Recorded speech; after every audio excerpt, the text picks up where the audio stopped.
দর্শক, পেঁয়াজের বাজার আজকে কিন্তু আকাশ পরিমাণ কমেছে পেঁয়াজের বাজার দর। দর্শক বন্ধুরা, হাটে নতুন পেঁয়াজ আমদানি হতে শুরু করেছে এবং বাহিরের দেশ থেকেও কিন্তু আমদানি হচ্ছে পেঁয়াজ। সে কারণে কিন্তু আমরা দেখতে পাচ্ছি দিন দিন পেঁয়াজের বাজার দরটা অনেকটাই নিম্নমুখী হতে যাচ্ছে এবং গত এক সপ্তাহের ব্যবধানে কিন্তু আমরা দেখলাম পাবনাতে পেঁয়াজের বাজার দর প্রতি মনে কমে গিয়েছে 1000 থেকে 1200 টাকা, যা কোনোভাবেই মেনে নিতে পারছি না প্রান্তিক কৃষক। দর্শক বন্ধুরা, আজকে 12ই ডিসেম্বর 2024, রোজ বৃহস্পতিবার। আমরা রয়েছি পেঁয়াজের পাইকারি হাটে।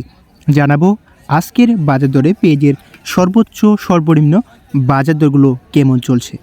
দর্শক, হাটে যে নতুন পেঁয়াজগুলো আমদানি হয়েছে তার উপর কিন্তু আমরা দেখছি যে পেঁয়াজের বাজার দরটা অনেকটাই কমে গিয়েছে, যেটা সর্বোচ্চ বাজার দরে বিক্রি হচ্ছে প্রতি মন 2400 থেকে শুরু করে 2600 টাকা করে, ভালো যেটি বড় সেটা।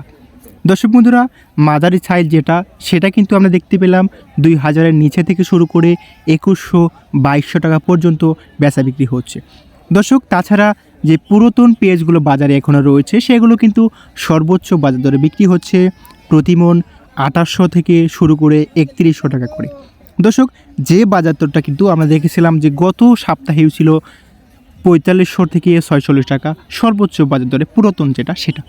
তাছাড়া দর্শক, নতুন পেঁয়াজও কিন্তু তখন আমরা বেচা বিক্রি হতে দেখেছি প্রতিমন 3600 টাকা থেকে শুরু করে 3800-3900 টাকা করে। দর্শক, এখানেও কিন্তু আমরা দেখছি যে পেঁয়াজের বাজার দরটা প্রতি মনে প্রায় 1200 টাকার মতো কমে গিয়েছে। দর্শক, এইটি কিন্তু কমার একমাত্র কারণ আমরা দেখছি হাটে প্রচুর আমদানি। এবছর কিন্তু মরিকাটা পেঁয়াজের রোপণ হয়েছিল পাবনাতে অনেকটাই বেশি এবং হাটেও কিন্তু আমরা তার একটা ছায়া দেখতে পাচ্ছি, ছায়াচিত্র দেখতে পাচ্ছি কতটা পরিমাণে আমদানি হচ্ছে এখনই। তবে দিন দিন কিন্তু আমদানি দর্শক বাড়বে, তখন মনে হচ্ছে যে দামটাও কমার সম্ভাবনা রয়েছে। তবে দর্শক, বাহির থেকে যে পেঁয়াজগুলো আসছে সেগুলোর দাম এবং আমাদের দেশে যে পেঁয়াজগুলো সেগুলোর দাম কিন্তু